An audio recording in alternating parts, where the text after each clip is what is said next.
Hi, Kelsey. In this video, we're going to look at one of the most useful tools in maths, the Pythagoras theorem. This is the rule we use whenever we want to find a missing side in a right angle triangle. So the key is it has to be a right angle triangle. So here I've drawn a right angle triangle. So we know that means that one of the angles has to be 90 degrees. So the opposite side, which is to the right angle triangle, to the right angle in the triangle, is the longest side, and it is called the hypotenuse. And when spelling it, I was like hypotenuse. However, helps you remember how to spell it. But yeah, that's always our longest side. So this is our hypotenuse, the longest side.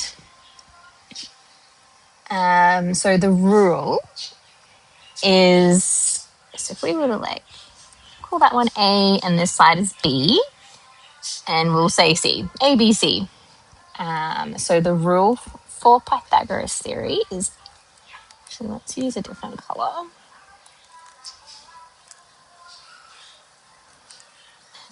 Oh, my pen's not working. A squared plus B squared equals C squared.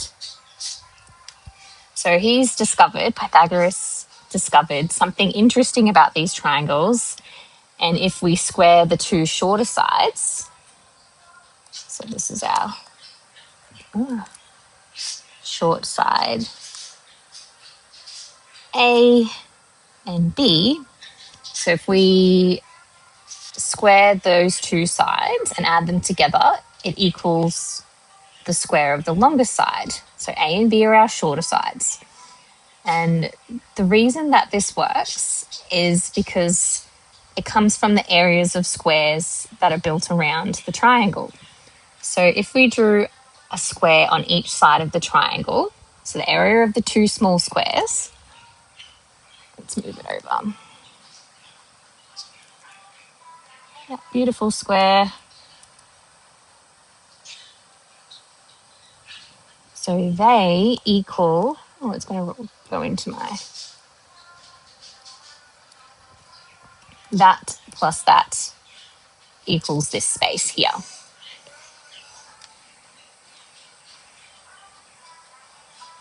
So if we were to fill in, so Pythagoras is really about area relationships, not just numbers. So let's put in some numbers so that we can test it out. So let's just say this is 3 and this is 6. Well, actually, it'll probably be the other way, but anyway. So let's use our rule. So 3 squared plus 6 squared equals C squared. So we can, 3 squared is 9, 6 squared is 36, equals C squared. Actually, I think these equal signs are confusing. So we can, let's just change it around. 9 plus 30, let's add them together. 9 plus 36 is 45. So then if we were to get C by itself, we square root both sides. So C equals the square root of 45. And if I get calculator up, do I have it? Maybe it's this one.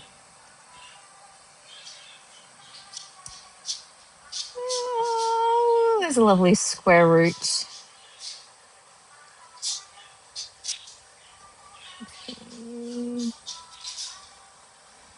Square root of 45 equals, we'll say 6.7.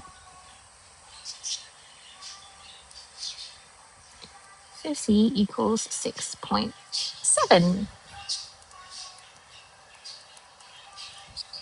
And that is how that rule works. So an important step that's often forgotten is that the formula gives us C squared. So when we get to this point here, that's not our answer. We still have to square root it. It's not the, it's a common mistake that's often missed.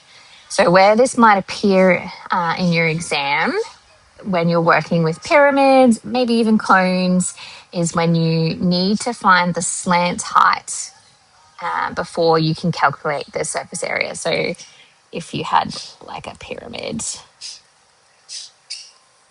and you were given like the height of the pyramids, but you need to find what the slant is to find out the surface area of your triangle, you can use Pythagoras Theory there.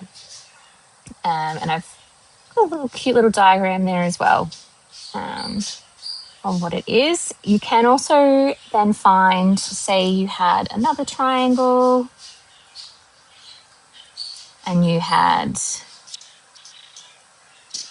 those ones, but you don't have, say, your B, we can then rearrange our original formula. So if we don't know what this is, let's fill in 2 squared plus B squared, because it's still unknown, equals 8 squared, 64 plus B squared. Let's remove the 4. So we take 4 from both sides. We're left with 60. So then we've got B squared left by itself. So B, if we square root both sides. I've already wrote it in, so let's go calculator. Square root 60.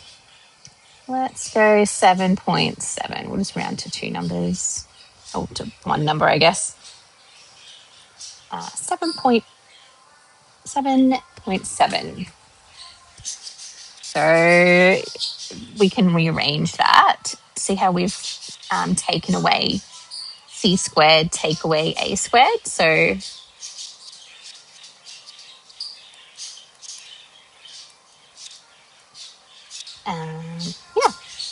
we can also see that. So I hope that's helpful, and I'll show you how it can be used in an example with some pyramids.